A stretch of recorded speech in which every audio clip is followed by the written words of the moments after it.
예수께서 여리고로 들어가 지나가시더라. 삭개오라 이름하는 자가 있으니 세리장이요 또한 부자라. 그가 여호와 예수께서 어떠한 사람인가 하여 보고자 하되 키가 작고 사람이 많아 할 수 없어 앞으로 달려가서 보기 위하여 무화과 나무에 올라가니 이는 예수께서 그리로 지나가시게 되밀어라. 예수께서 그곳에 이르사 쳐다보시고 이르시되 삭개오야 속히 내려오라.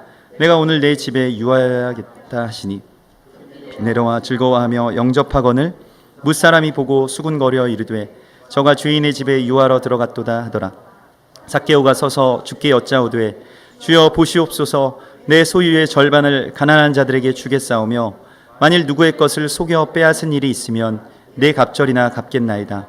예수께서 이르시되 오늘 구원이 이 집에 이르렀으니 이 사람도 아브라함의 자손임이로다. 인자가 온 것은 잃어버린 자를 찾아 구원하려 함이니라. 아멘. 아멘.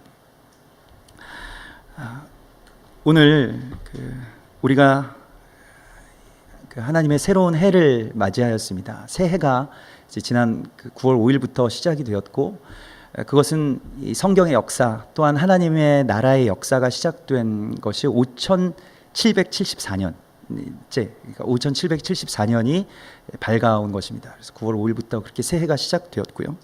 그리고 이스라엘 사람들은 이 때를 신년으로 그렇게 해서 실제로 신년의 그런 절기들을 지키고 신년의 인사를 합니다. 그래서 신년 인사를 어떻게 하냐면 만나는 사람마다 당신의 이름이 생명책에 기록되기를 원합니다 라는 인사를 합니다. 그래서 그냥 뭐 건강하세요, 복 많이 받으세요, 돈 많이 버세요 이런 것이 아니라 당신의 이름이 생명책에 기록되기를 원합니다. 그리고 점점 이제 이때로부터 9월 5일부터 대속죄일까지 이제 가까우면 대속죄일이 되면 생명책을 이제 덮는 날이고 또한 생명책에 기록된 것을 더 이상 이제 변개할 수 없다고 하여서 그 날 전까지 이제 회개하는 날로 이 열흘 동안을 아주 깊은 회개와 하나님을 경외하는 여호와의 하나님을 두렵고 경외하는 날로 그렇게 삼습니다.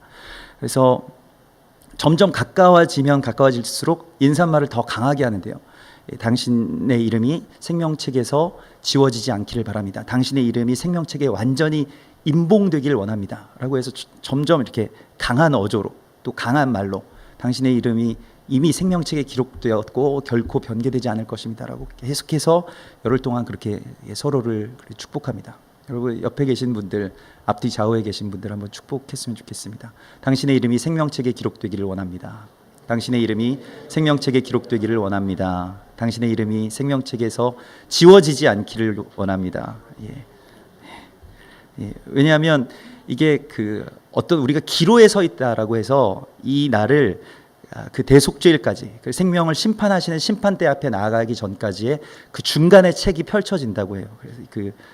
그래서 선과 악의 사이에 우리가 서 있고 계속해서 지금 회개하고 주님의 책에 또 우리의 이름이 또 특별히 이 열방을 위한 속죄가 반드시 필요한 그 시기가 바로 이 시기일 것입니다. 여러분들의 이름이 생명책에 기록되기를 원합니다. 오늘 주님께서 이 새로운 시작에 대해서 우리 가운데 말씀하실 때에 특별히 여리고라는 곳으로 예수님께서 들어가시는 것을 보여주십니다. 여리고는 우리가 알고 있는 것과 같이 여호수아의 군대가 처음 요단강을 건너서 들어갔던 곳입니다. 하나님 땅의 관문, 문과 같은 곳이에요. 그래서 이 문을 차지하기 위해서 계속해서 이제 전쟁이 벌어지는 것입니다. 대적들이 그 문을 점령하면 그 땅이 대적의 땅이 되고요. 그리고 하나님의 군대가 그 문을 점령하면 하나님의 땅이 되는 것입니다. 그래서 하나님의 나라의 이 영적 전쟁의 원리는 그 문을 누가 점령하느냐의 원리예요. 문이라고 하는 것이 실제로 언약이 맺어지는 곳이고 그 문 앞에서 그래서 우리가 6월절에 거기에 그 임방에 피를 바르는 것도 여기에 언약이 성취되었습니다라는 것을 선포하는 것입니다. 그래서 항상 계약서를 쓸 때 문 앞에서 쓰고요. 그리고 누군가가 우리 집 문으로 들어온다라고 하는 것, 유대인들에게 있어서는 우리 집 문으로 누가 들어온다라고 하면 그 사람이 언약의 사람이라는 것을 인정하는 것입니다. 그래서 문에 항상 뭔가 언약의 말씀들을 적어놔서 거기서 붙여놓죠. 매주자이고 그 신명기서 6장에 너는 마음을 다하고 뜻을 다하고 힘을 다하여 내 하나님 여호와를 사랑하라 라고 하신 말씀을 붙여놓고 항상 문을 들어가는 자들, 문을 출입하는 자들이 그 말씀에 손을 대고 또 기도합니다. 우리 교회도 매주잔을 하나 붙여 놓았는데요. 기도하시고 들어올 때마다 또 나갈 때마다 하나님의 나라로 들어가고 또한 하나님의 나라를 향해서 나아가는 그러한 역사를 이제 선포하는 것입니다. 그 문이 굉장히 중요한 것이에요. 그래서 예수님께서 교회에게 어떤 열쇠를 주시겠다고 말씀하십니다. 다윗의 문, 그러니까 다윗의 열쇠를 주셔서 하나님의 나라의 문을 지키는 자들로 교회를 세우셨다라고 말씀하십니다. 교회는 그 문을 여는 자입니다. 또한 문을 지키는 자죠. 문이 대적에게 빼앗기면 모든 것들이 다 없어지는 것입니다. 하나님의 나라가 없어지는 것이에요. 하나님의 나라로 들어갈 수 있는 길이 다 닫히고 마는 것입니다. 그래서 이 문을 여시는 것, 오늘 그것을 예수님께서 오늘 우리에게 보여주시는 것입니다. 여리고에 들어가서 이 여호수아와 그의 군대가 문을 열 때 어떻게 열었습니까? 군대의 어떤 창과 칼로 연 것이 아니라 그곳을 돌면서 행진하면서 또 마지막 날에 7바퀴를 돌면서 저 양각 나팔 쇼파르를 불고 막 사람들이 그렇게 막 소리를 쳤다고 하죠. 할렐루야, 하나님 찬양하는 그 소리가 이 대적의 모든 성을 이렇게 무너뜨린 것입니다. 여리고는 두 가지의 뜻을 가지고 있는데 첫 번째의 뜻은 달의 성읍이라는 뜻입니다. 이 달이라고 하는 것은 하나님에 대항하는 어떤 그 우상의 상징이 되는 그러한 곳이고요. 그래서 아랍 사람들의 모든 국기에 다 달들이 그려져 있는 것은 알라를 상징하기 때문에 그렇습니다. 그 알라를 상징하는 그 문, 그래서 그 달의 성읍을 무너뜨리고 모든 인본주의와 또한 바벨탑과 또 알라와 이러한 다른 모든 신들을 다 무너뜨리고 하나님의 나라를 선포하는 것이 바로 여리고에서 일어나는 일입니다. 그래서 거기에서 우리가 찬양할 때, 또한 우리가 외칠 때, 또 하나님께서 말씀하신 그 규례대로 거기에서 우리의 나팔을 불 때, 우리가 지난 나팔절에 이 나팔을 분 것과 같이 나팔절에 유대인들 나팔 100번 분다고 해서 좀 세다가 더 이상 못 셀 때까지 계속 세면서 이 100번을 불러봤는데요.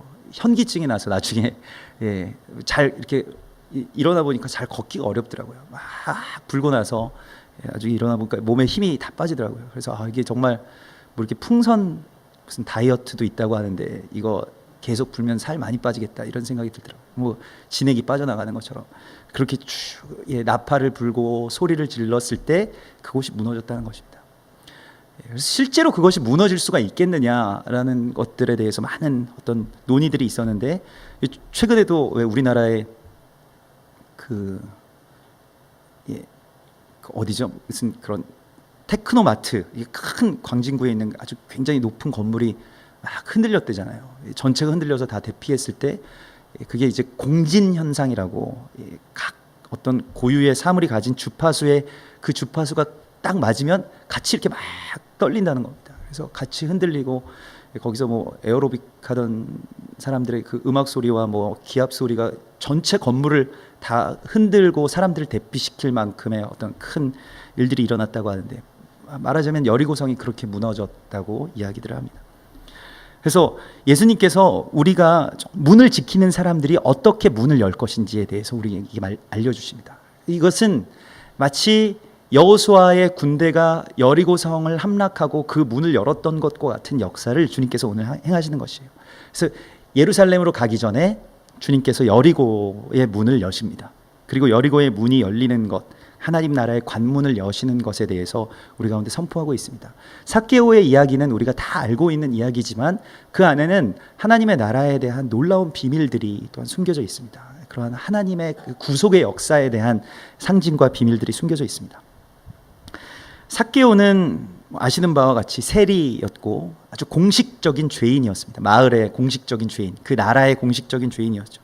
유대인들에게 세금을 거두어서 로마인들에게 갖다 바치면서 많이 거두면 거둘수록 그 중간에서 이제 커미션을 말하자면 먹는 가장 악한 매국노이고 정통파 유대인들, 정통적인 유대인들은 이 세리라는 직업을 가질 수도 없고 갖지도 않았다라고 합니다. 아마도 삭개오는 유대인이 아니었거나 그래서 귀화한 유대인이었거나 아니면 많이 이렇게 뭔가 좀 다른 이방인과 피가 섞인 그러한 유대인 아닌 유대인이었으리라고 그렇게 생각이 됩니다. 그래서 사람들이 다 욕하고 그 집 앞에 지나갈 때마다 돈은 내지만 다 정통파 유대인들이 또 유대인들 성질이 되게 다들 고약하거든요. 그래서 침 한 번씩 뱉고 가고 그러한 사람이 바로 삭개오였습니다. 아주 우리가 그냥 이렇게 살아가는 것도 쉽지 않은데 누가 계속 나에게 매일 아침마다 사람들이 지나가면서 이 죄인이다 뭐 또 심지어는 이제 그들이 이 세리를 부를 때 개라고 불렀다고 합니다. 그래서 개가 들어가는 욕을 계속하고 계속 그렇게 듣는다면 어떻게 살아가겠습니까? 삭개오가 그런 사람이었죠.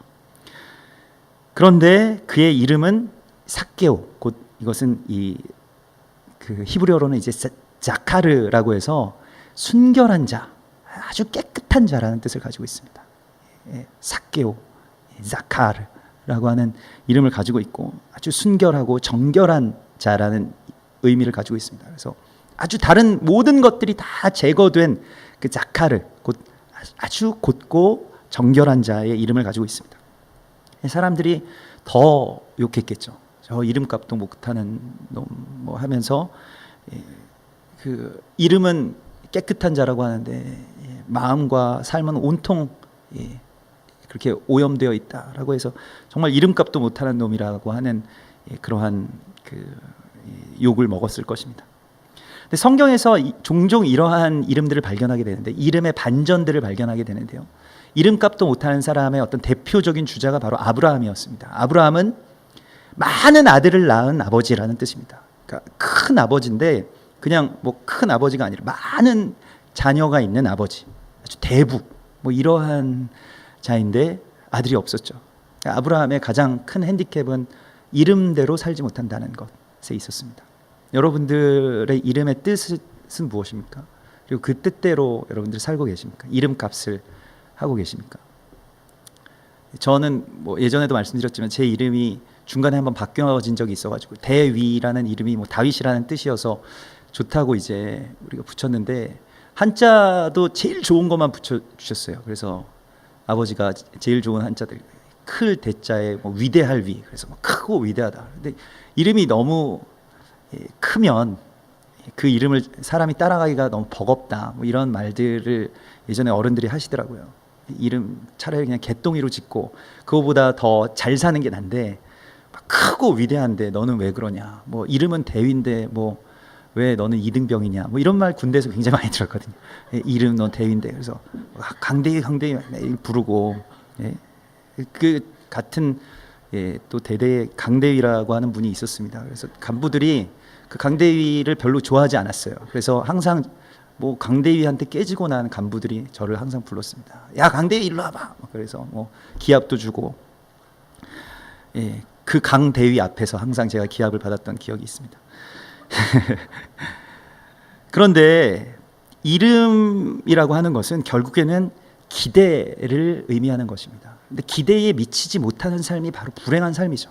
온통 우리는 주변의 어떤 기대, 또 나 자신이 나에게 하는 기대, 그런 기대 속에서 살다가 결국 그 기대에 미치지 못한다는 것을 우리가 깨닫고 또 내가 깨닫고 거기에 대해서 나의 풀이 죽고 또 한탄스럽게 그 기대에 미치지 못해서 사람들이 나를 좋아하지 않는구나, 날 거절하는구나, 그 기대에 부응하지 못하는 삶이어서 내가 참 외롭다 또 괴롭다라고 생각하는 것이 우리의 삶입니다. 우리의 삶이 그렇게 규정되어 있어요.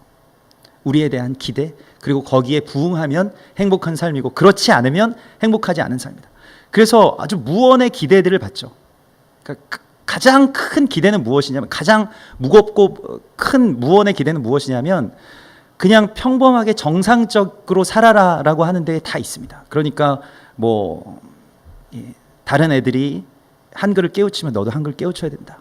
우리 아이들이 지금 5살, 6살, 뭐 7살 이렇게 되는데 뭐 다른 집 아이들이 지금 뭐 벌써부터 대소변을 가린다라고 하면 말도 못하는 아이에게 막 이제 이야기하는 거예요. 야, 저 옆집에 쟤는 벌써 화장실에서 응가를 한다더라. 너는 아직까지 이거 기저귀를 차면 뭐가 어떻게 되냐. 아빠의 체면도 좀 살려줘야 되지 않겠느냐. 그래서 이제부터 기저귀를 떼고 내가 정말로 정 급하면 아빠에게 이야기해라. 말도 못하는 애가 그걸 어떻게 알아듣겠습니까? 근데 계속해서 그런 기대를 하는 것이죠. 뭐 유치원에 가보면 벌써부터 이 여자아이들이랑 남자아이들은 이게 틀리잖아요. 여자아이들이 더 많이 크고 더 똑똑하고 한 서너 살 정도 앞서는 것 같은데 벌써부터 앉아서 책을 읽고 있고, 어떤 아이는 영어로 이렇게 된 책들을 이렇게 막 자랑하듯이 아주 좋은 발음으로 읽고 있는데, 우리 아이는 뭐 한글은커녕 뭐 그렇게 살고 있으면 너무 이제 마음이, 이거 어떻게 해야 되나, 누굴 닮아서 이러나, 자꾸 혐의를 이제 배우자에게 찾는 것이죠. 그 주변의 어떤 기대라고 하는 것, 또 주변의 사람들이 가는 대로 내가 따라가야 된다라고 하는 것 때문에 괴로운 것이 우리의 삶이고, 그것이 우리의 어찌 보면 이름입니다. 한국 사람으로 산다는 것. 또 뭐 누군가에게 뭐 말하자면 뭐 대한민국에서 산다는 것, 뭐 분당에서 산다는 것, 판교에서 산다는 것, 뭐 이러한 이름들이 있죠. 나의 어떤 직업, 또 나의 위치, 그러한 것들에 대해서 다. 그런데 우리가 기대에 부응하면서 살고 있습니까? 그렇지 못하죠. 그렇기 때문에 우리가 늘 어렵고 외롭습니다. 삭개오는 그러한 것들을 다 넘어설 수 있는 길이 돈에 있다라고 생각했습니다. 세리를 하면 그래도 잘 먹고 또 부자가 될 수 있기 때문에 아주 열심히 세리를 했습니다. 남들이 하는 것보다 더 악독하게 세금을 거두어서 세리장까지 되었어요. 세리의 우두머리까지 되었음에도 불구하고 그에게는 아무런 행복도 없고 사람들이 그를 더 알아주지도 않았습니다. 돈으로 유대인이 될 수 있다고 생각했고, 또 실제로 돈을 많이 벌었지만은 사람들이 자신을 좋아하지 않고 또 기대에 부응하는 삶을 살지 못한다는 것을 돈을 벌어보니 알게 되었습니다. 우리가 흔히 뭐 부자 되면 행복할 것 같이 느끼는 이유는 우리가 아직 부자가 되어보지 못해서일지도 모릅니다. 부자가 되면 거기에 큰 행복이 없다는 것을 다들 알게 되죠. 오히려 마을의 공식 죄인으로 살아가는 이 삭개오에게 오늘 예수님께서 찾아오십니다. 근데 오늘 이 삭개오의 이 모습을 보면서 저도 이 삭개오의 이야기 많이 본문에서 보고 설교도 많이 듣고 또 몇 번 설교를 한 적도 있었는데요.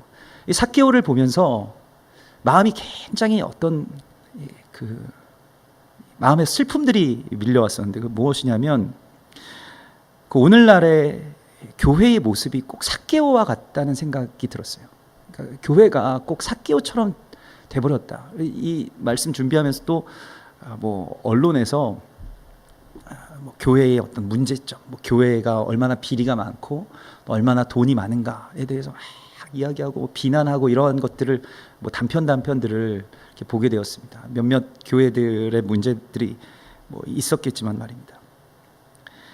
그래서 이름값도 못하는 교회, 세상 그 방송에서 제가 그 방송을 찾아서 나중에 보았는데요. 그 방송에서 정말 이게 제가 그 TV를 보면서 이렇게 막 얼굴이 뜨거워질 정도로 부끄러운 것이, 교회가 세상을 변화시키지 못하고 세상에 걱정이 되고 있습니다라고 하는 말을 뭔가 무슨 PD 수첩의 그 분이 하시더라고요. 교회의 이름이 빛과 소금이 되는 역할을 하는 것이 교회인데, 오히려 세상에 온갖 추악한 일들로, 세상 사람들이 하는 것보다 더 추악한 일들이 그 안에서 벌어지고, 또한 그 일들을 했다는 것으로 비난받는 교회의 모습, 뭐 이런저런 문제, 뭐 탈세, 뭐 치부하는 것, 뭐 논문을 조작하는 것, 뭐 세습하는 것, 그러한 것들이 세상에 다 알려지고, 이제는 어쩌면 교회가 어떤 삭개오처럼 공식 죄인이 된 것 같아요. 그냥 세상 사람들이 다 욕하고 저주하고 비난하고 걸어갈 때마다, 교회 앞에 갈 때마다 뭐 그렇게 이놈들도 나쁜 일을 한다, 뭐 이렇게 이야기하는 그런 삭개오처럼 되어버렸다는 것입니다. 아무도 이제 우리를 하나님의 거룩한 진리의 통로로 여기지 않습니다. 은혜의 통로로 우리를 받아들이지 않습니다. 삭개오와 교회는 어디서부터 잘못된 것일까요? 오늘 예수님께서 그 삭개오를 만나 주시기 전까지 삭개오는 너무너무 이것 때문에 괴로웠습니다. 삭개오는 이것이 괴로웠습니다. 우리가 한때는 우리도 그냥 이렇게 죄 가운데서 삭개오도 이렇게 그냥 살아가는 것도 뭐 사람들이 나를 인정해 주지 않아도 또한 사람들에게 어떤 그 나의 이름값을 하지 않아도 내가 행복하다라고 그렇게 믿고 자기 자신을 착각하면서 살아왔지만은 그러나 삭개오에게 어느 순간부터 이것이 괴로워지고 답답해졌습니다. 여러분들은 어떠십니까? 우리가 나의 모습 또 교회의 모습에 대해서 괴롭지 않으십니까? 이러한 모든 일들에 대한 괴로움이 우리 가운데 임하는 것이 바로 다른 의미로의 은혜가 시작되는 것입니다. 죄가 되어서 정말로 괴로워야 돼요. 죄악과 더불어서 살아가는 것이 우리에게 너무나도 부끄럽고 괴롭고 더 이상은 이제 여기서 이렇게는 살아갈 수 없습니다 라고 하는 그 느낌이 있어야, 그 마음이 우리 가운데 주어져야 거기에서부터 은혜가 시작되는 것입니다. 죄가 내 안에서 괴로워지기 시작하는 것부터가 은혜입니다. 회개라고 하는 것은 이 죄에 대한 괴로움에서부터 시작되는 것이죠.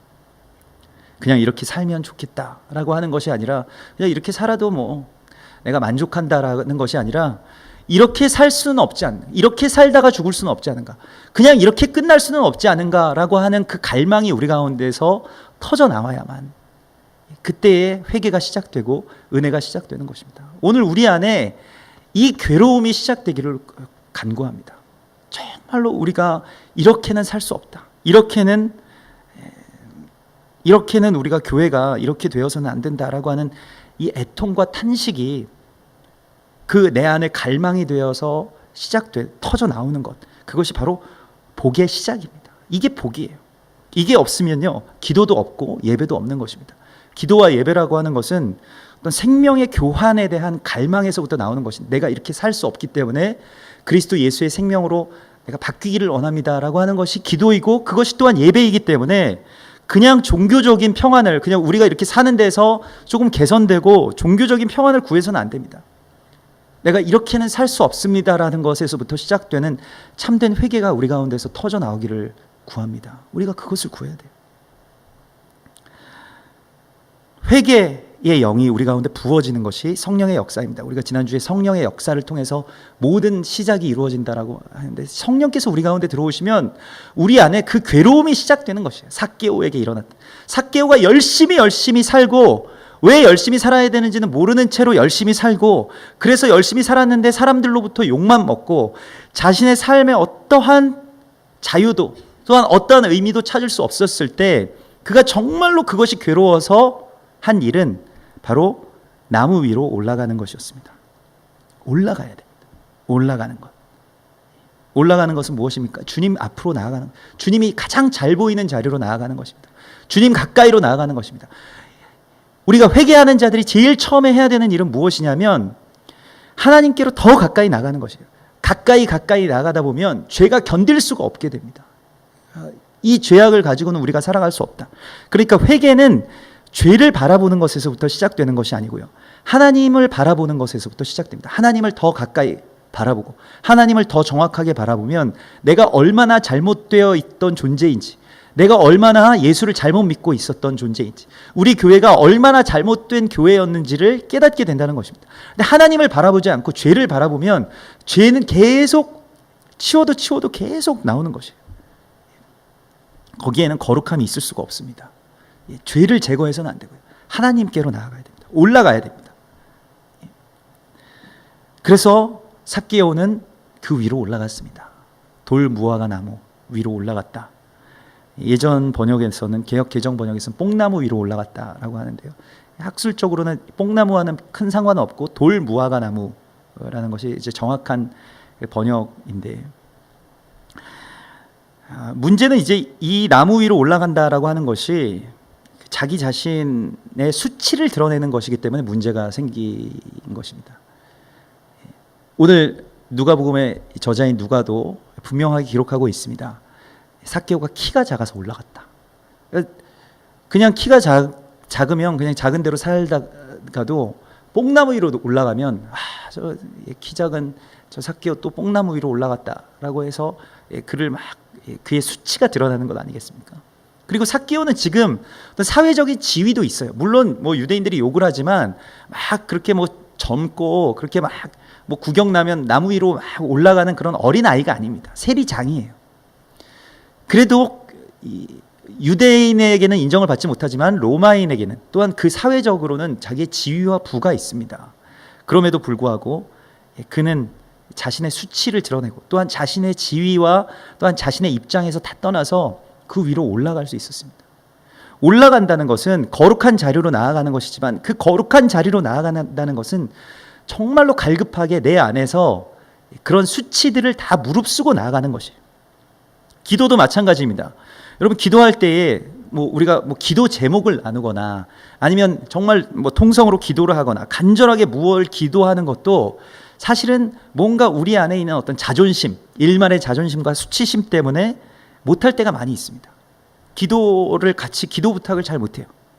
뭔가 나의 치부를 드러내야 되는 것이잖아요. 기도 부탁을 한다는 것 자체가 누군가에게 내 치부를 드러내서 내가 이러이러한 문제가 있으니 이것을 위해서 같이 기도해 주십시오. 내가 이러이러한 죄악이 있으니 내게 이러이러한 핸디캡이 있으니 이것을 가지고 좀 기도해 주십시오라고 하는 기도 제목을 쉽사리 내뱉지 못한다는 것입니다. 수치스럽기 때문에, 감추고 싶기 때문에, 사람들 앞에서는 내가 기도하는 사람이라는 것을 별로 드러내고 싶어 하지가 않아요. 뭔가를 우리가 뜨겁게 갈망하는 상태가 된다는 것은 가난하다는 것을 드러내는 것이잖아요. 그러니까 그게 사람들 앞에서 우리가 이 기독교가 말하자면 이 예수님께 정말로 하나님께 정말 무엇인가를 간절하게 원한다라는 것을 버렸을 때 우리가 주님으로부터 멀어졌다는 것입니다. 한국교회 예전에 그 번역된 그 성경의 그 이름대로 이 뽕나무라고 했을 때 제가 예전에도 그런 말들을 동역자들과 함께 나누었었는데 한국교회의 뽕의 정신이 사라졌다. 이 뽕나무를 향해서 막 올라가는 아주 필사적으로 내가 사람들이 뭘 어떻게 생각하든 촌스럽게 생각하든 싸구려라고 하든 하든 간에 하나님 앞에 나가서 쫙 외치는 그러한 그 간절함들이 사라지고 그냥 쿨한 크리스천으로 사람들이 보기에 저 사람들 좀 교양 있어 보인다라고 하는 종교인으로 그렇게 예수 믿으려고 했던 때에서부터 우리가 이 뽕나무를 잃게 됨으로부터 하나님의 역사에서 멀어지지 않았는가. 한국교회가 거기에서 그게 촌스럽다고 느껴지게 되면서부터 그건 이미 배가 부르다는 것이죠. 그것 외에도 다른 것들이 있다는 것이죠. 그런데 우리는 갈망하는 또한 이 갈구하는 그리고 뽕나무 위로 올라가는 나의 수치를 무릅쓰고 올라가는 그 믿음이 우리 가운데 다시 필요합니다. 다윗이 법궤가 들어오는 그때에 막 자기 옷이 벗겨질 때까지 막 춤을 췄어요. 막 춤을 추고 옷이 벗겨질 때까지 막 춤을 추는데 다들 이상하게 보죠. 근데 대표로 다윗의 아내인 아주 정숙하고 또 할 말은 다 하는 그런 아내가 그거 왕으로서 너무 채신머리가 없이 그거 옷 다 벗겨질 때까지 다 속옷이 다 드러날 때까지 팬티가 다 보일 때까지 그렇게 춤을 추느냐. 아무리 하나님의 법궤가 들어온다고 하더라도 채신을 지켜야지라고 하면서 다윗에게 그러한 어떤 조언같이 했던 것 같아요. 그렇지만 다윗이 또한 그 미갈이라고 하는 그 왕후는 그 이후로부터 저주를 받습니다. 어떤 저주를 받냐면 태가 다치는 저주를 받아요. 아이를 낳지 못하게 됩니다. 한국교회가 그냥 우리가 막 춤을 추고 아이를 낳을 것이냐, 수치를 무릅쓰고 아이를 낳을 것이냐, 아니면 그냥 내가 나의 교양을 지킬 것이냐, 그 기로에서 우리가 미갈의 길을, 다윗의 길을 가지 못하고 미갈의 길을 갔던 것에 대해서 회개해야 됩니다. 주님 앞에 정말 뜨겁게 부르짖고 기도하고, 아니 하나님의 나라가 우리 가운데 임하시지 않고 지금 주님을 우리가 만나지 않으면 죽을 것 같은데 그런 게 무슨 상관이에요. 그런데 사실은 그걸 하기가 어려운 것이죠. 예전에 한번 저에게도 그러한 그 예배 중에 그러한 시험이 있었습니다. 그런 교회도 아니고 그냥 점잖은 이 장로교회에서 제가 늘 사역을 했기 때문에 사람들이 그냥 찬송하고 찬양하고 기도할 때도 다 앉아서 조용한 목소리로 하는 그때에 자꾸 이렇게 계속 저에게 뭔가 음성 가운데서 일어나서 찬양해라, 일어나서 손을 들고 찬양해라, 이런 소리가 들리는 거예요. 그래서 뭐 지금 우리 교회 정도의 분위기만 돼도 제가 일어났겠습니다만은 그 기도 가운데 이제 눈을 떴어요. 그리고 사람들을 이렇게 주변을 봤더니 일어난 사람이 한 사람도 없고 다 수백 명이 다 앉아 있는 거예요. 중간에 제가 앉아 있는데 일어나라는 거예요. 계속. 그래서 하나님, 안 일어나면 안 될까요? 꼭 앉아서도 찬양해도 하나님 다 들으시면서 왜 일어나라고 하십니까? 일어나서 찬양을 하라. 그래서 근데 정말로 못 하겠더라고요. 저도 이렇게 사람들의 시선을 좀 부담스러워하고 그냥 뒤에 이렇게 좀 앉아 있고 이런 걸 좋아했었는데 일어나서 찬양을 하고 한참 동안 줄다리기를 하다가 결국에는 눈을 감고 일어났습니다. 사람들이 다 나만 보는 것 같고 너무 막 창피한 거예요. 근데 눈을 감고 손을 들고 찬양하기 시작했습니다. 그리고 하나님의 이름을 높이고 그렇게 찬양하기 시작했는데 저 사람이 이상한 사람 아닌가 이런 생각이 막 들 것 같은 거예요. 그런데도 그냥 끝까지 다윗 생각하면서 그렇게 찬양을 하고 앉았습니다. 대적들에게 하나님의 승리를 선포하는 것, 그러한 것을 주님께서 저에게 원하셨던 것 같아요. 그런데 우리가 마치 이런 어떤 부끄러움들을 넘어서는 또 내 안에 어떤 치부를 드러내는 것을 더 이상 부끄러워하지 않고 이것을 가지고 우리가 이제는 죽게 되었습니다 라고 주님 앞에 부르짖을 때라고 주님께서 말씀하십니다. 뽕나무에 올라간 삭개오처럼 우리가 올라가야 됩니다. 막 달려서 올라가고 사람들이 어떻게 생각하든 그래 우리가 뭐 삭개오가 그것이죠. 그래 나 키 작다. 너희가 뭐 보태준 거 있느냐. 그것처럼 우리가 올라가야 되고요. 우리가 만약에 어떤 문제가 있고 지금 뭘 해결해야 되고 하나님께서 한국교회에게 삭개오와 같은 한국교회가 정말 뿌리채 달라지기를 원하시는 시기라면 우리가 그것을 다 가지고 올라가야 됩니다. 그냥 뭐 좋은 게 좋은 겁니다. 덮읍시다. 뭐 그냥 그러한 부정적인 얘기는 하지 맙시다 하지 않고 그거 다 가지고 우리가 구조적으로 어떤 문제가 있다면 하나님이 보시기에 우리가 정말 너무 작고 초라한 자라면 그걸 가지고 올라가야 돼요. 그리고 사람들께 다 내놓고 그렇게 주를 만나기를 원해야 됩니다. 그럼 여기서 우리의 문제를 해결할 수 있는 법은 예수님 만나는 거 외에는 없어요. 정말로 우리가 그렇게 기도하지 않았습니까? 하나님께서 우리 만나주시지 않으면 우리가 이제 더 이상 소망이 없습니다. 이게 한국 교회가 그걸 가지고 기도를 했어요.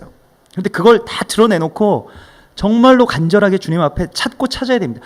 신명기서 4장 29절에 그러나 너희가 거기서 내 하나님 여호와를 찾게 되리니 만일 마음을 다하고 뜻을 다하여 그를 찾으면 만나리라 말씀하셨습니다. 우리가 만날만 할 때가 지금 왔어요. 우리가 많은 문제가 있고 이제 더 이상은 이렇게는 살 수 없다. 더 이상은 교회가 이렇게는 이 세상 가운데 존재할 수 없다라는 게 왔으면 그때 주님 앞에 올라가야 됩니다. 간절하게 주님을 찾아야 돼요. 그리고 정말 주님 보고 싶다고 정말 주님 아니면 우리에게 답이 없다라는 것을 간구해야 주님 만날 수 있습니다.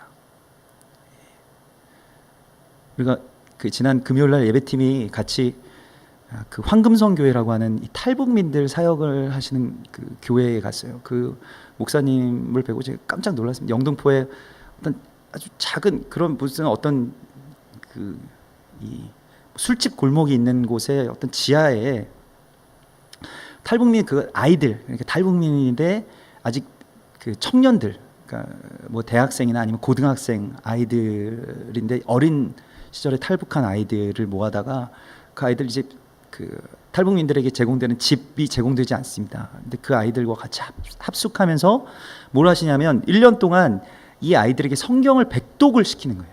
아이들이 성경을 100번을 읽습니다. 일과가 어떻게 되냐면 아침 6시에 일어나서 밤 10시까지 성경만 계속 읽어요. 그리고 찬양하고 밥 먹고 성경 읽고 찬양하고 밥 먹고 성경 읽고 예배드리고 그리고 10시까지 하다가 금요일이 되면 아예 한 밤을 다 셉니다. 어떻게 이게 가능할까? 어떻게 이런 일들이 가능할까? 그리고 그 목사님이 뭐 대단한 목사님이시죠. 최강 선교사님이라는 분인데 그분이 그냥 뭐 잠깐 얘기를 했는데 아이들이 뭐 한 50독 정도 하면 다 주님을 만나요. 뭐 그렇게 얘기를 하시더라고요. 예. 그리고 한 100독 정도 하면 설교 잘합니다. 아이들이 설교할 수 있는 목회자로서 준비가 된다는 거예요. 그래서 그 아이들이 통일 때 또 하나 북한에 주님을 증거하기 위해서 지금 예비되고 있다는 거예요. 근데 정말 놀라운 것은 그 탈북민 아이들이 변화된다라는 것입니다. 처음엔 너무 어렵죠. 그런데 성경을 뭐 한 번 읽기도 어려운데 평생 뭐 10번 우리가 읽을까요? 그런데 100번을 그렇게 1년 동안 계속 집중해서 읽으면서 아이들이 나중에는 이 사회주의 사회에서 살던 주체 사상만 알던 아이들이 나중엔 성경에 대한 질문, 처음엔 이제 한 30-40번 정도 읽다 보면 질문이 생긴대요. 그래서 이건 무슨 내용입니까? 이건 왜 이렇게 이야기했습니까? 이게 질문이 생기는, 나중에 100번 정도 읽으면 질문이 없대요. 너 100번 읽기 전에는 질문하지 마라, 이렇게 목사님이 말씀하신대요. 100번을 읽으면 성경에서 성경에 답이 있으니까, 성경에 다 문제와 답이 있으니까 거기에서 다 모든 것들을 다 맞춘다라는 것입니다. 그래서 이거 우리 성도들을 다 여기 보내가지고 1년 동안, 한 1년만, 근데 정말 그 아이들이 그냥 이렇게 탈북해서 이렇게 살다가 뭐 학교 다니다가 너무 힘들고 그러면 1년 휴학을 하고 여기 왔다 간 아이들이 또 그 친구들이 있으니까요. 틀리니까 그렇게 들어오는 아이들도 굉장히 많이 있더라고요. 그래서 우리 성도들도 1년만 이렇게 합숙하면 다 같이 예수 만나고 엄청난 교회가 될 수 있을 텐데 라는 생각을 하는데, 우리는 안 되는데 왜 얘네들한테는 될까? 어떻게 이게 그 탈북민들에서부터 이 일들, 이런 사역들이 시작될까? 엄청 뜨거워요. 밤새 찬양을 하고 예배를 하고 그 탈북 아이들이 이 찬양하기 시작하면 놀라운 성령의 기름 부으심이 있고, 그냥 가서 예배를 잠깐 드리기만 하고 왔는데도 참 귀한 경험이 됐습니다. 그런데 이미 이 아이들이 정말 한번 목숨을 한 번씩 다 걸어본 아이들이기 때문에, 이 압록강을 넣으면서 그런 탈북하면서 정말 자기가 한번 죽었다가 깨어난 아이들이기 때문에 이런 일들이 가능한가, 이런 생각도 들었습니다. 정말 목숨 걸고 성경만 백독 읽는 거예요. 예. 여러분 한번 해보시겠습니까? 예. 아침부터 밤까지 정말로 우리가 갈급하게 하나님을 찾고 찾으면 만날 수 있습니다. 근데 뭐 하나님이 언젠가는 만나 주시겠거니, 또 그냥 이런 문제가 언젠가는 냅두면 다 해결되겠거니 하는 것은 우리가 가질 믿음은 아니에요. 그냥 이렇게 살다가 죽어도 좋다라고 하는 것에서 벗어나고 우리가 주님을 찾기 위해서 뽕나무로 올라가는 그 믿음, 그 고백이 우리 가운데 있어야 할 것입니다. 그래서 이 삭개오가 올라간 나무가 무화과 나무, 돌 무화과 나무인데요. 이 돌 무화과 나무는 앞에 돌이 붙습니다. 그래서 말하자면 가짜 무화과 나무라는 뜻입니다. 이 시크마라고 하는 것은 유사품이에요. 무화과 나무랑 비슷한데 뭐가 비슷하냐면 잎사귀가 많이 열리고 그리고 꽃이 없습니다. 무화과 나무도 그렇죠. 꽃이 없고 잎사귀가 많이 열리고, 그런데 나중에 나오는 게 뭐냐면 열매가 달렸을 때 열매가 되게 자라요. 그래서 먹지 못하는 열매들이 열립니다. 그게 바로 돌 무화과 나무입니다. 그래서 주로 그늘 만드는 데 많이 쓰이고요. 가로수로 많이 쓰이는 것이 바로 돌 무화과 나무입니다. 잎사귀가 많기 때문에 많이 그늘지고 상록수여서 늘 잎사귀는 있는데 열매는 별로 쓸모가 없는 돌 무화과 나무이고요. 가짜 유대인을 말하는 것입니다. 또 이방인을 말하는 거죠. 유사한 유대인, 교회를 말하는 것이고요. 그런데 이 열매가 달리자마자, 열매 작았을 때 그 열매에 이 무화과 나무를 지키는 자가 있으면, 이 무화과 나무를 담당하는 자가 있으면 열매에게 가서 열매 하나하나마다 못으로 열매를 찔러줍니다. 그러면 이 무화과 나무 열매가 최대 8배까지 더 커진다는 거예요. 이 돌 무화과 나무가. 그래서 먹을만한 무화과 열매 비슷한 열매가 된답니다. 그게 바로 뽕나무라고 성경에 나온 돌 무화과 나무예요. 아모스서 7장 14절에 보면 아모스가 나는 원래 드고아의 목자이고 또한 이 목자여 뽕나무를 재배하는 자, 바로 이 돌 무화과 나무를 재배하는 자, 직역하면 돌 무화과 나무를 찌르는 자로서 여기에 있습니다라고 말하고 있어요. 그것은 영적인 의미를 가지고 있습니다. 십자가의 거룩한 그 못의 찔림과도 같은 그 고난과 그 찔림이 완전히 쓸모 없어지고 사람들이 거들떠보지도 않는 그 열매를 무화과 나무와 같은 열매로 그렇게 맺게 해주신다는 것입니다. 고난과 또한 십자가의 찔림이 그곳에 있어요. 다윗은 역대상의 기록을 보면 다윗이 그 게델 사람 바알 하난이라는 사람을 택해서 평야에서 감람나무와 돌 무화과 나무를 재배하게 합니다. 이건 굉장히 영적인 일인데요. 감람나무와 돌 무화과 나무를 광야에서 재배하게 하는 한 사람을 세웁니다. 그는 이방인이고요. 게델 사람이고 또한 바알 하난이라고 해서 은총의 소유자라는 뜻입니다. 그래서 그 어떤 예배자들을 쭉 세우는 것과 동시에 바알 하난이라는 사람을 세워요.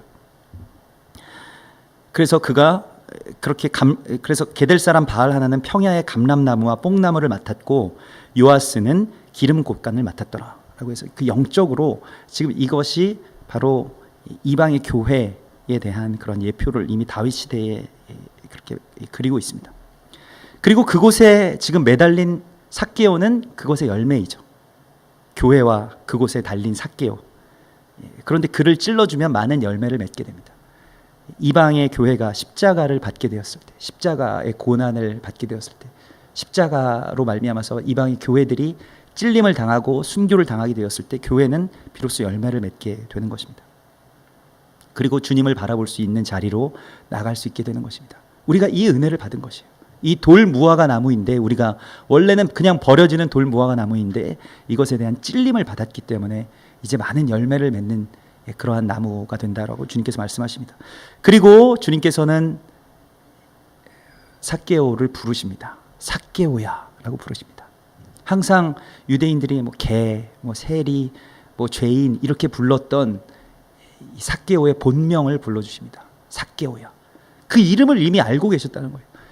여리고에서 다른 아무런 이적도 행하시지 않았습니다. 예수님께서는 이 삭개오를 통해서 문을 열기를 원하셨던 것이에요. 삭개오야. 그 이름을 불렀을 때 그의 이름의 가장 그 본질적인 뜻이 회복되기 시작합니다. 순결한 자야, 거룩한 자야 라고 삭개오를 부르신 거예요. 아무도 그를 거룩하고 순결한 자라고 부르시지 않았는데 예수님께서 그에게 가장 아름다운 이름, 그의 본질적인 이름을 불러주신 것입니다. 이게 회개입니다. 회개는 우리의 본질이 회복되는 것입니다. 가장 아름다운 내 안에 있는 가장 아름다운 모습, 원래의 본래의 에덴이 회복되는 것이 회개입니다. 자꾸 너는 뭐 죄인이다, 너는 잘못됐다 하는 것이 아니고 당신은 원래 이렇게 거룩하고 하나님께서 아름답게 창조하신 자입니다라는 것을 선포하면 그렇게 돌아가는 것이 그 길로 돌아가는 것입니다. 이게 회개이고 이게 복음인 것입니다. 원래 있었던 자리, 가장 아름다운 모습을 재발견해 주시는 것, 그것이 우리 성령님께서 우리 안에 오셔서 행하시는 일입니다. 그래서 너는 참 귀하다, 너는 거룩하다, 너의 본래의 모습은 원래 이런 모습이다라는 것을 보여주십니다. 그리고 그 길로 갈 수 있도록 우리를 이끌어 주시는 것입니다. 그러므로 회개는 죄에 대한 뉘우침이 아니고 우리의 본질에 대한 회복이고 우리의 에덴에 대해서 다시 돌아가는 것이고 우리가 다시 그 문을 열고 하나님의 나라를 향해서 들어가고 나를 창조하셨을 때 가장 아름다운 모습 그대로 내가 이때까지 많은 세상의 때와 세상의 죄악들이 내게 덕지덕지 묻었지만 원래 나의 본질의 모습은 삭개오, 곧 거룩하고 순결한 자라는 것을 주님께서 오늘 우리에게 말씀하십니다. 교회도 마찬가지예요. 많은 사람들이 욕을 하고 그래서 우리도 다 교회와 또 목사님들과 뭐 한국 교회 전체가 다 저주스럽게 느껴질 수도 있겠습니다만은 그러나 원래 교회는 열면 닫을 자가 없고 닫으면 열 자가 없는 열쇠를 위임받은 주님의 가장 거룩한 자녀이고 에덴의 문을 지키는 자들인 것입니다. 가장 아름다운 모습의 교회, 가장 아름다운 모습의 성도, 그것을 주님께서 우리 가운데 오늘 보여주십니다. 그리고 그 길이 바로 우리의 원래의 모습이라는 것이에요. 삭개오야. 여러분, 우리를 향해서 그렇게 부르시는 주님의 음성을 듣기를 원합니다. 나를 향해서 너는 정말로 귀한 자이다, 너희는 정말로 귀한 교회이다 라고 하는 그 음성을 우리가 들을 때에 우리가 뉘우침이 있는 것입니다. 거기에 내가 거기에 미치지 못하면서 살아왔다라고 하는 뉘우침과 눈물이 그 안에서 나오게 되는 것이에요. 회개의 촉구를 예수님이 회개의 촉구를 하실 때 그 본질적인 아름다움을 불러주시는 것, 정말 놀라운 예수님의 지혜입니다. 그리고 주님께서는 삭개오야 말씀하시면서 내려오라고 말씀하십니다. 이제는 내려오라고 말씀하십니다. 그곳에서 내려오라. 우리의 삶의 본질은 본질적으로 올라가는 데 있는 것이 아니라 내려가는 데 있다는 것을 주님께서 말씀하시고요. 우리의 삶과 또 교회가 높은 곳으로 올라가면 만날 수 있다고 믿었던 하나님, 또 하나님의 나라, 그것이 아니라 낮은 곳으로 내려와라. 그것을 버리고 내려와라 라고 말씀하십니다. 낮은 곳, 광야, 무명한 자, 연약한 자의 모습으로 내려가라고 말씀하십니다. 나의 성취와 또 자아의 껍데기에서 그곳에서 내려오라고 말씀하십니다. 삭개오는 그 말씀에 순종하였고요. 그리고 내려갔습니다. 그리고 그는 그의 삶 전체를 다 변화시켰습니다. 그래서 나의 소유의 절반을 가난한 사람들에게 주겠습니다. 항상 성령이 임하고 회개의 역사가 그 안에서 이루어지게 되면, 이게 지금 그 삭개오가 자기의 절반을 가지고 왔다라고 하는 것은 지금 초대교회를 말씀하고 있고요. 초대교회가 이미 계시되고 있는 것을 우리가 보게 되고요. 초대교회의 성도들이 성령을 받았을 때 했던 일은 자신들의 소유를, 특별히 자신들의 땅을 다 팔아서 하나님께로 가져온 것이었습니다. 이게 희년입니다.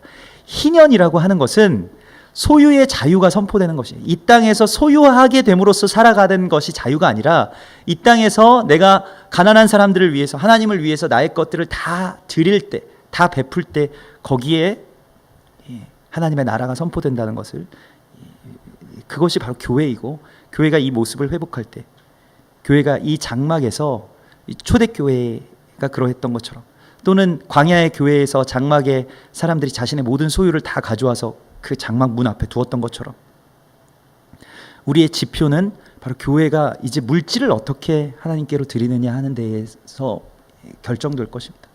다시 그것이 회복될 것입니다. 교회가 다시 하나님께서 주신 그 거룩한 사명 가운데로 돌아가게 될 것입니다. 물질의 돌이킴을 받게 될 것이에요. 그것이 참된 회개입니다. 많은 교회가, 또 많은 성도가 회개에 대해서 외쳤지만 물질의 돌이킴의 열매를 맺지 못했다면 그것은 잘못된 것입니다. 그러나 우리 교회가 또한 정말로 하나님의 은혜에 사로잡혀서 그러한 역사가 우리 안에서 일어나기 시작한다면 어떻게 될까요? 그것이 바로 하나님의 나라의 문을 여는 것입니다. 합당한 돌이킴의 증거들이 우리 가운데 있는가, 이것을 오늘 주님께서 우리에게 보게 해주십니다. 그리고 또한 그가 누군가에게서 빼앗은 것이 있으면 4배를 갚겠습니다라고 하는 것은 이 율법, 그 규례의 말씀, 이 토라의 말씀의 규례들로 돌아갔다는 것을 말합니다. 그래서 하나님 말씀하신 대로 내가 지키면서 살겠습니다라고 하는 고백이 그 안에 있는 것이에요. 그래서 성령이 우리 가운데 임하시면 우리가 말씀대로 살 수 있는 권능이 우리 가운데 임하십니다. 이전까지 그냥 어떤 구호로 그냥 당신들 그렇게 해야 됩니다라고 해서 했던 일들이 내 안에서 자발적으로 그것이 고백되고, 내 안에서 말씀과 또한 율례와 규례와 또 절기와 하나님의 시간과 그러한 모든 것들이 다시 되살아나고 회복되기 시작합니다. 그래서 주님께서 이제 우리에게 말씀하십니다. 이제 내가 온 것에 대해서, 예수님께서 온 이유에 대해서 우리 가운데 말씀하십니다. 내가 온 것은 잃어버린 자를 찾아서 구원하려 함이라. 이 잃어버린 자는, 삭개오로 대표되는 이 잃어버린 자는 바로 우리들을 말씀하시는 것이에요. 이방의 교회들을 말씀하시는 것이고요. 그리고 보라, 이 사람도 이제 아브라함의 자손이다 라고 예수님께서 선포해 주십니다. 아브라함의 자손. 우리가 오늘날 이스라엘의 회복에 대해서 이야기하지만 결국 이스라엘은 무엇이냐면, 우리가 다 이스라엘이 되는 것이 이스라엘의 회복입니다. 이방인의 충만한 수가 다 이스라엘로 들어오고, 또 이스라엘의 어쩌면 마지막 지파라고 할 수 있는 유대인들이 이스라엘이 되는 것, 그래서 다 아브라함의 자손의 언약 가운데로 들어오게 되는 것이 이스라엘의 회복입니다. 우리의 회복이 이스라엘의 회복이죠. 우리가 아브라함의 자손이 되고 그 언약이 우리의 언약이 되는 것, 그것이 바로 주님께서 우리 가운데 주신 약속입니다. 삭개오와 같은 이 마지막 때의 교회, 문제 많고 또 욕먹고 또 연약하고 이제는 더 이상 주님을 볼 수도 없는 그러한 한계에 부딪힌, 그래서 예배를 드려도 주님을 보이지 않고 기도를 해도 하나님 만나지 못하는 그러한 냉랭한 신앙인들이 되어버린 성도들에게, 또 이 땅의 교회 위에 주님께서 말씀하십니다. 이제 내가 아브라함의 자손이 될 것이다. 이제 우리는 하나님의 거룩한 이 언약의 백성으로 그렇게 들어온 것입니다. 이제 우리가 이 나팔절을 지나서 대속죄일로 가는 것은 결국 주님께서 무엇을 말씀하시는 것이냐면, 절기를 통한 메시지가 있어요. 유월절은 우리가 예수 믿고 구원받은 것입니다. 구원받은 거예요. 그러면 대속죄일은 무엇이냐? 온 열방이, 온 교회가, 온 이스라엘이 구원받는 것입니다. 이것은 국가적인 구원이고 열방의 구원을 말하는 것이에요. 내 개인의 죄는 이미 하나님으로부터 우리가 예수 그리스도로 말미암아 우리가 구원을 받았습니다마는 그냥 예수 믿는 데서 우리가 그치면 안 된다는 것입니다. 하나님의 백성이 되는 길은 어디에 있느냐? 대속죄일에 우리가 그 제사 가운데로 온전하게 들어가는 것에 있다는 것입니다. 그것은 무엇이냐면 우리가 그리스도 예수와 같은 자들로, 하나님의 백성은 다른 것이 아니에요. 작은 예수가 되어서 이 땅 가운데 서는 것입니다. 하나님의 백성들, 하나님의 나라를 우리가 짊어지고 서는 것입니다. 그래서 예수께서 그러하셨던 것과 같이 우리가 대속죄일의 증인이 되고 대속죄일에 그리스도 예수와 같은 자가 되는 것을 말씀하시는 것입니다. 그래서 대속죄일에는 온 열방을 위한 제사를 드리게 되고요, 잃어버린 열방들을 다 찾아내서 예배 드리게 되는 것입니다. 우리가 그냥 이 세상에서 나만 잘 먹고 잘 살고 예수 믿고 나중에 죽어서 천당 가는 그런 사람들이 아닌 것입니다. 이 땅 가운데서 거룩한 그리스도 예수의 남은 자들로, 우리가 남은 예수로 이 땅 가운데서 살아갈 때 결국 하나님께서 말씀하신 대로 주님의 거룩한 뜻이 우리를 통해서, 교회를 통해서 이루어지게 될 것입니다. 천국의 문을 여는 거룩한 교회가 되기를 소망합니다. 같이 기도하겠습니다.